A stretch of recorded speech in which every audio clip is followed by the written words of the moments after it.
Hello friends, இன்றைக்கி சீயக்காய் அரைக்க தேவையான லீவ்ஸ் தான் நம்ம கலெக்ட் பண்ண போகிறோம். நம்மளை சுற்றி இருக்க லீவ்ஸை மட்டும் நம்ம இன்றைக்கி எடுக்கலாம்.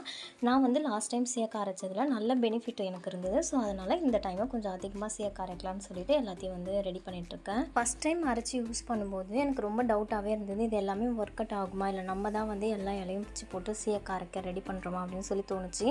ஆனால் அதோட ரிசல்ட் நிஜமாகவே சூப்பராக இருந்தது. உங்களுக்கும் ஹேர் ஃபால் இருக்குது அண்ட் போஸ்ட்மார்ட்டம் ஹேர் ஃபால் ரொம்பவே அதிகமாக இருக்கும். அந்த ஹேர் ஃபால் எல்லாமே ரெடியூஸ் ஆகும்னா நீங்கள் இந்த சீயக்காவை ரெடி பண்ணி வச்சுக்கோங்க முன்னாடியே.